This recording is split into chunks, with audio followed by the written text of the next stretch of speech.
Shalom, Bapak Ibu Saudara-saudariku yang terkasih. Hari ini kita akan merenungkan firman Tuhan yang menjadi evangelium pada minggu Advent pertama tahun 2021, tanggal 28 November 2021. Untuk itu marilah kita persiapkan hati dan pikiran kita. Mari kita berdoa. Kasih karunia dan damai sejahtera dari Allah Bapa kita dan dari Tuhan Yesus Kristus menyertai kamu. Amin. Firman yang akan kita renungkan di minggu Advent pertama tahun baru gerejawi ini, tanggal 28 November 2021, diambil dari 1 Tesalonika 3 ayat 9 sampai 13. Mari kita baca apa yang dikatakan Apostol Paulus di sana. Sebab ucapan syukur apakah yang dapat kami persembahkan kepada Allah atas segala sukacita yang telah kami peroleh karena kamu di hadapan Allah kita? Siang dan malam kami berdoa sungguh-sungguh supaya kita bertemu muka dengan muka dan menambahkan apa yang masih kurang pada imanmu. Kiranya Dia, Allah dan Bapa kita, dan Yesus Kristus Tuhan kita, membukakan kami jalan kepadamu. Dan kiranya Tuhan menjadikan kamu bertambah-tambah dan berkelimpahan dalam kasih seorang terhadap yang lain dan terhadap semua orang, sama seperti kami juga mengasihi kamu. Kiranya Dia yang menguatkan hatimu, supaya tak bercacat dan kudus di hadapan Allah dan Bapa kita pada waktu kedatangan Yesus Tuhan kita dengan semua orang kudusnya. Demikian pembacaan firman untuk kita renungkan. Berbahagialah dan diberkatilah siapapun yang mendengar, memahami, menghayati dan melakukan firman dan perintah Tuhan. Amin. Marilah kita temukan apa yang hendak dikatakan Tuhan kepada kita melalui perenungan firman ini dalam bingkai tema menyambut kedatangan Tuhan dalam kekudusan.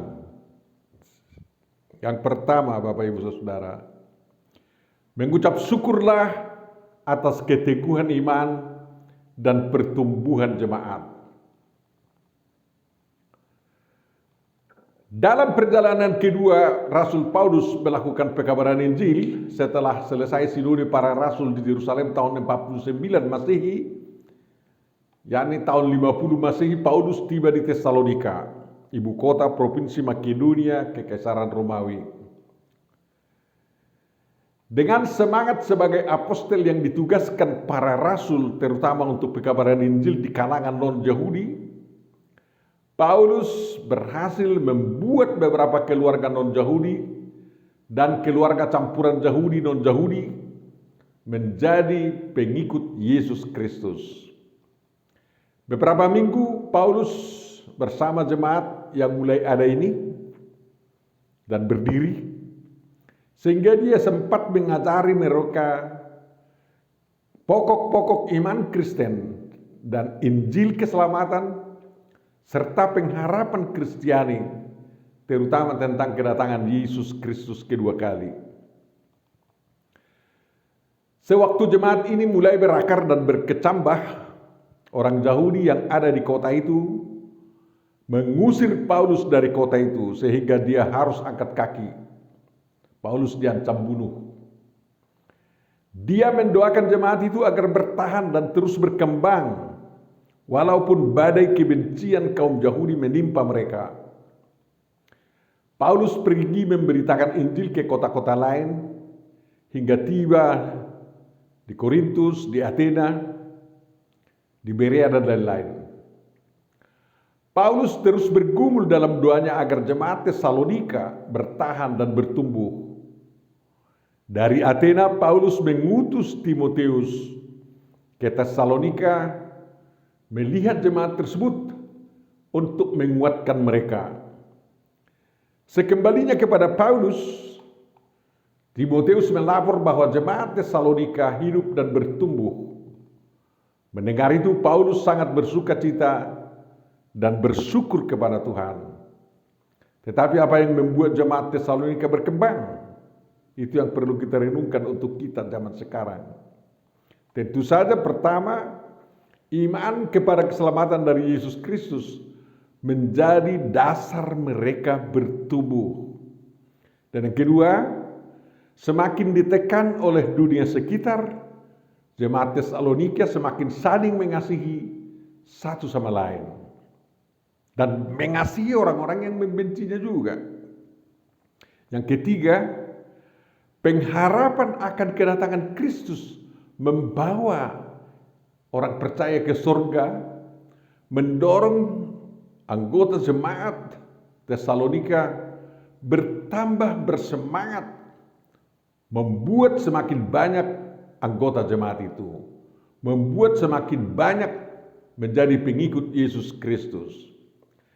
Mereka ingin semakin banyak atau sebanyak mungkin orang yang akan dibawa Tuhan Yesus Kristus ke surga, tempat kebahagiaan itu, pada kedatangannya yang kedua kalinya kelak. Jadi kalau orang berpengharapan yang indah, jemaat pasti akan semakin bergiat dalam tugas penjalaan manusia untuk Kristus. Sampai sekarang sungguh sangat membanggakan apabila di suatu jemaat dari hari ke hari semakin banyak orang yang bersedia dibaptis dan bertekad mengikut Yesus Kristus seperti yang terjadi di daratan Cina sekarang ini. Walaupun jemaat-jemaat Cina itu, jemaat Kristen di Cina mengalami tekanan, apalagi yang di luar gereja yang diakui oleh negara, mereka semakin rajin memberitakan Injil dan membawa orang kepada Kristus. Mereka melihat tugas utama mereka adalah untuk mentobatkan orang-orang komunis itu menjadi pengikut Yesus Kristus, dan berhasil. Bukan seperti di kita hanya mencari-cari kedudukan kepemimpinan dan lain-lain dan lupakan tugas PI. Kita sungguh bersedih melihat kenyataan bahwa gereja-gereja Kristen di Inggris dan Belanda dan beberapa negara di Eropa, di Uni Eropa itu semakin kosong.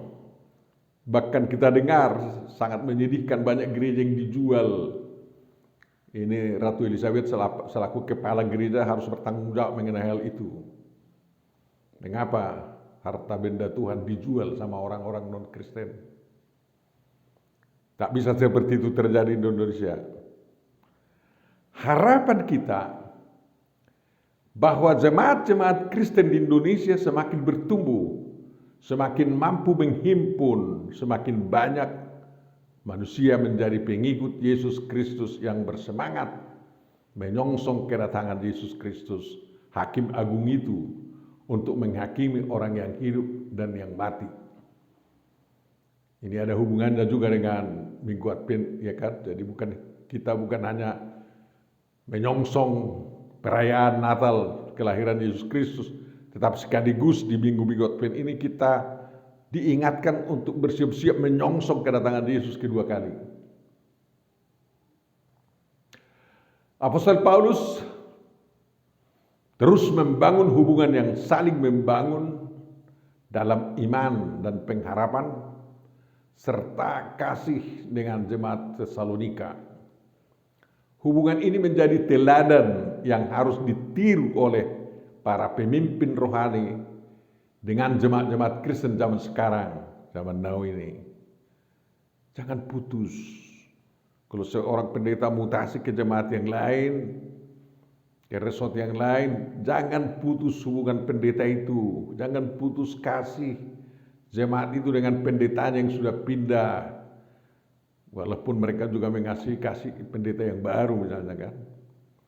Para pemimpin rohani mendoakan jemaat-jemaat agar jemaat semakin bertumbuh, jemaat semakin giat memberitakan Injil, sehingga orang percaya dan dibaptis semakin bertambah. Itu tugas kita yang utama, ya kan? Dari saat kita sedih kalau ada putus hubungan antara pengerja Tuhan, antara pendeta dengan jemaat yang dilayaninya sebelum mutasi. Kan aneh itu. Mengapa terjadi demikian? Karena banyak pendeta yang dimutasi oleh karena warga jemaat mengusirnya. Jangan terjadi lagi begitu ya. Mutasi itu, perpindahan itu adalah normal, dan jemaat dimanapun memperhatikan kehidupan jemaat pengerja gerejanya. Di zaman Paulus justru orang non-Kristen yang mengganggu, menghalang-halangi orang-orang yang memberitakan Injil agar bertobat mengikut Kristus. Sekarang ini agak aneh memang, justru umat Kristen yang sering mengusir para pekerjanya, para pendetanya. Tak karena apa, kita tidak tahu, itu pekerjaan iblis. Sikap-sikap seperti itu harus dirubah. Ya, biarlah para pekerja Tuhan berpindah, oleh karena banyak orang yang non-Kristen misalnya yang membenci suatu tempat sehingga dia harus menghindar ke suatu tempat yang lebih aman, dan dari sana ada hubungan yang baik dengan jemaat dan saling membangun dalam iman, saling membangun dalam kehidupan sehari-hari, Bapak Ibu Saudara. Yang kedua yang perlu kita renungkan, Paulus tidak memberi jawab terhadap pertanyaan retorisnya, sebab ucapan syukur apakah yang dapat kami persembahkan kepada Allah atas segala sukacita yang kami peroleh karena kamu di hadapan Allah kita. Tentu saja ucapan syukur terbesar adalah bersyukur, berterima kasih kepada Tuhan atas keadaan jemaat, dan mendoakan jemaat itu agar Tuhan semakin mengembangkannya. Dan Paulus semakin giat memberitakan Injil oleh karena di tempat yang pernah dia dirikan jemaat, Injil itu betul-betul berakar dan jemaat bertumbuh kan. Jadi kalau suatu jemaat ditinggalkan oleh pendeta karena mutasi, misalnya jemaat itu semakin merosot, kan kita susah. Seolah-olah tidak ada gunanya pendeta itu selama ini melayani di sana. Jadi harus bertumbuhlah, walaupun pendeta berganti. Tetapi selain doa untuk jemaat itu, Paulus mengutus Timotius mengunjungi jemaat Tesalonika untuk menguatkan iman jemaat dan menghibur jemaat itu dalam kesesakan dan kesusahan yang sedang mereka alami. Kunjungan Timotius berhasil meneguhkan dan menguatkan iman dan persekutuan jemaat Tesalonika. Persembahan terharum kepada Tuhan sebagai tanda syukur Paulus atas kehidupan jemaat adalah doa dan pengutusan orang yang dapat menguatkan iman dan semangat jemaat. Harapan kita demikian juga, kalau ada mutasi pendeta digantikan pendeta yang lain, pendeta yang baru itu harus semakin menumbuhkan, menguatkan iman jemaat, dan jemaat itu tumbuh bersubur pertumbuhannya, dan itu harus disyukuri dengan luar biasa. Ada kesinambungan daripada semangat pemberitaan Injil di jemaat itu walaupun pendeta. Ya, jadi pendeta yang datang yang baru harus melihat sebagai alat Tuhan untuk menyambung keberhasilan para pendahulunya, kan seperti Timotius datang ke sana untuk menguatkan, bukan mau merusak pekerjaan Paulus di sana. Tindakan Paulus ini merupakan langkah dalam rangka mewujud nyatakan kerinduan Paulus berjumpa dengan jemaat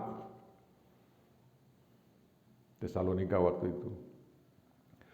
Tujuan Paulus datang bertemu muka dengan jemaat bukan untuk mengumpulkan uang sebagai imbalan baginya karena sudah mendirikan jemaat itu.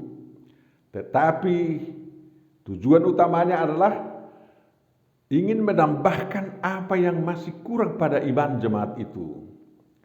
Inilah tugas paling penting dan paling mulia dari setiap pemimpin rohani bila berada di tengah jemaatnya.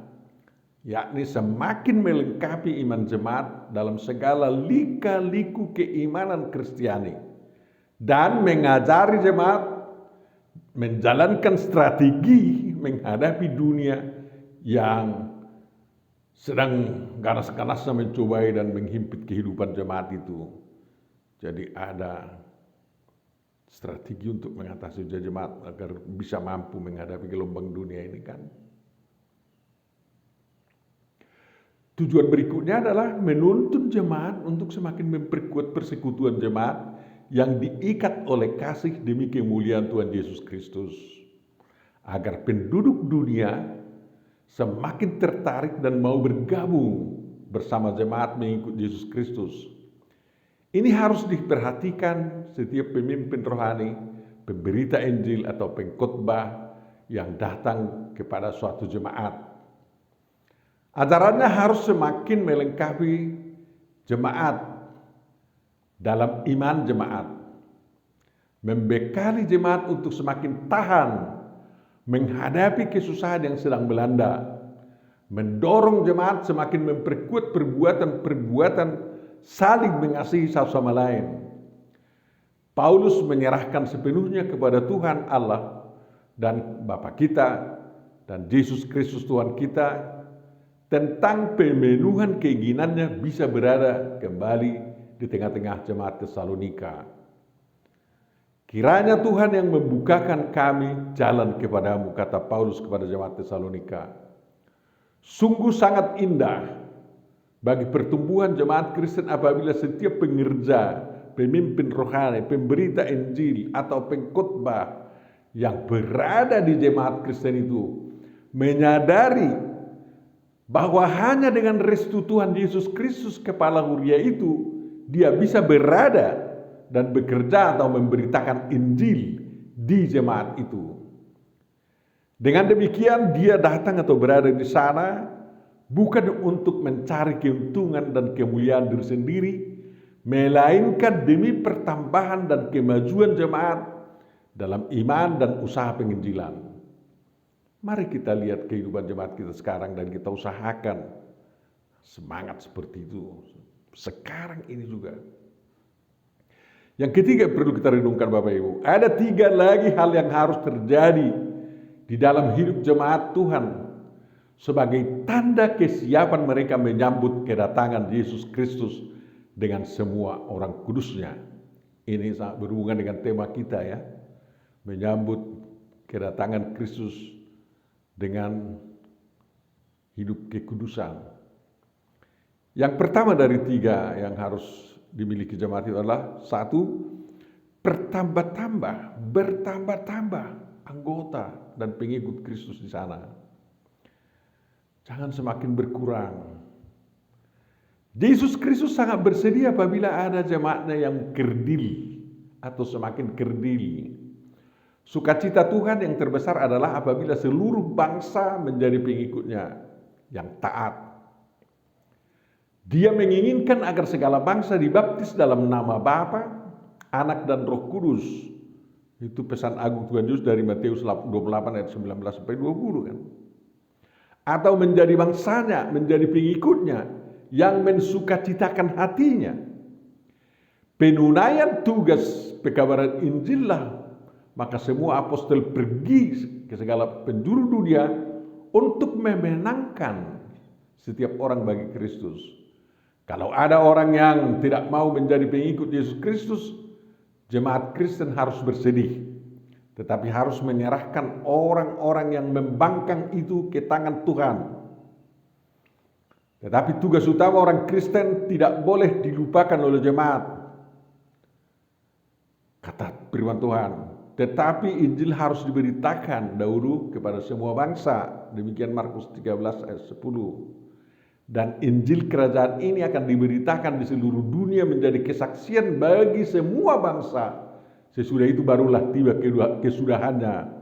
Matius 24 ayat 14. Jadi setelah pemberitaan Injil lah, maka Tuhan Yesus bisa datang. Kalau belum itu ditunda kedatangannya. Tugas utama semua jemaat, semua orang Kristen zaman now adalah menjadikan semua umat manusia menjadi pengikut Yesus Kristus. Saya katakan menjadi pengikut Yesus Kristus dengan kepengikutan secara nyata atau secara tersembunyi. Bapak Ibu bisa juga menjadi pengikut Yesus tanpa dibaptis ya. Jadi usahakan orang-orang lain menjadi pengikut Yesus Kristus, pelaku kasih misalnya. Jangan penyebar kebencian. Ya.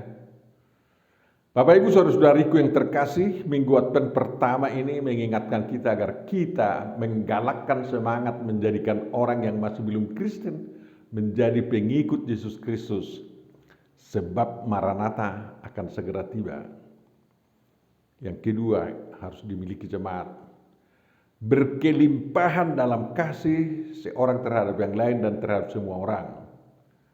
Inilah yang harus ada dalam rangka menyongsong kedatangan Yesus kedua kali. Ciri khas utama kelompok jemaat Kristen adalah perbuatan-perbuatan saling mengasihi satu sama lain.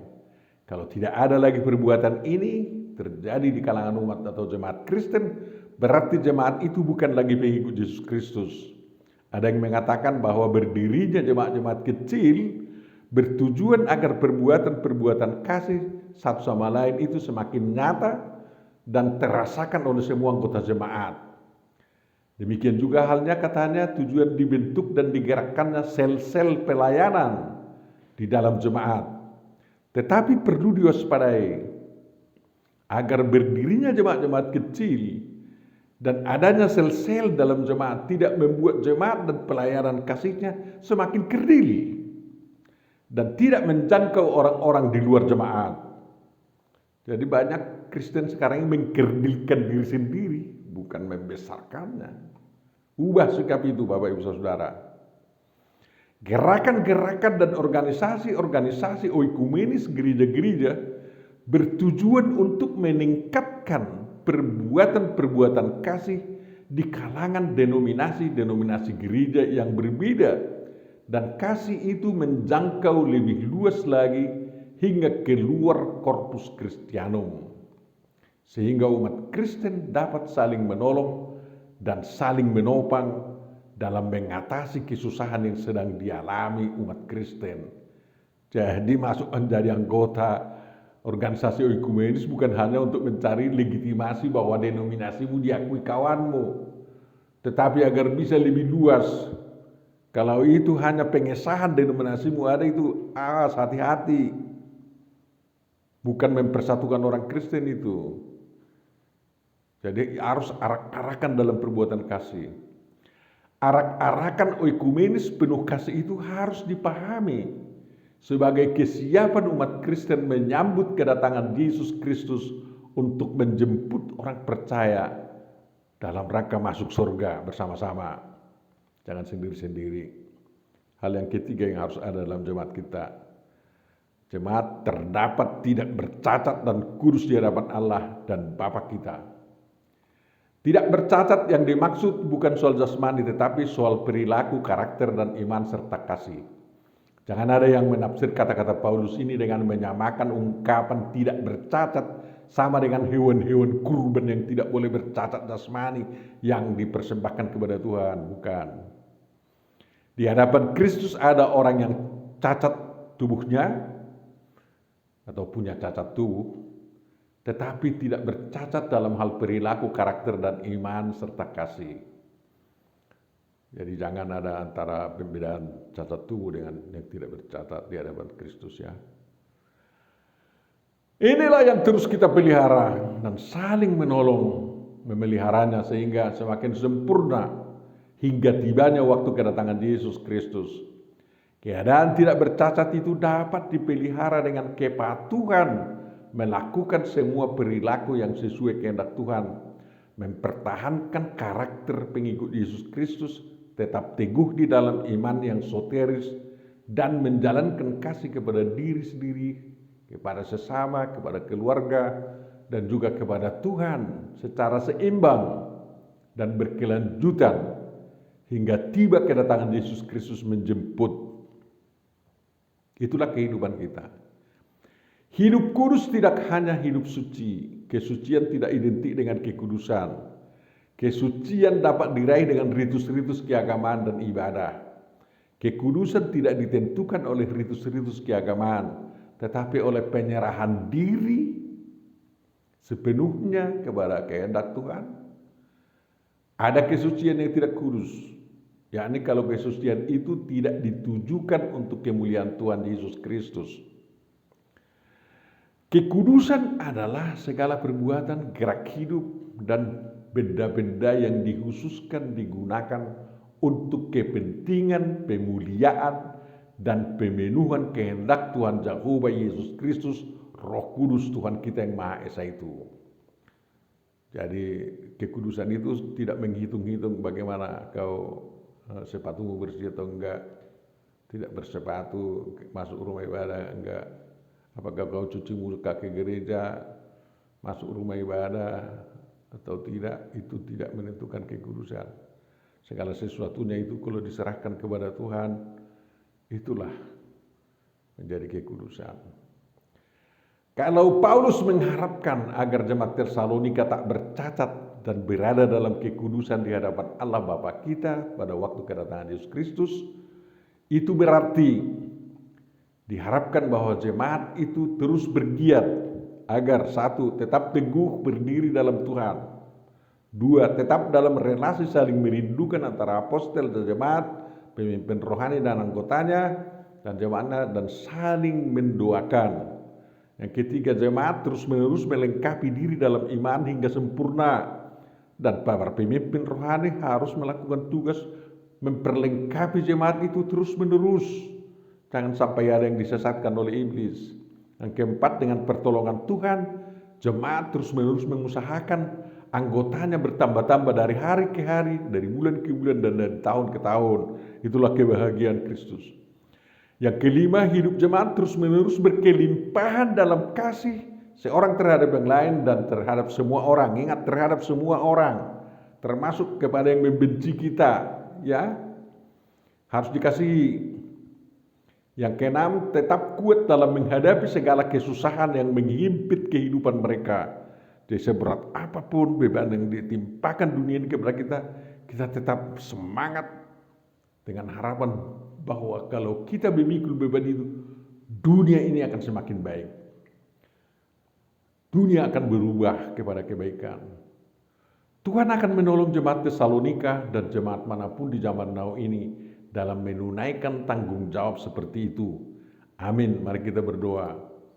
Tuhan Bapa Surgawi, terima kasih atas sapaan firman-Mu sehingga kami dapat bersiap-siap dalam kehidupan kami yang singkat ini di dunia ini untuk menyambut kedatangan Yesus Kristus yang kedua kalinya untuk membawa kami ke surga.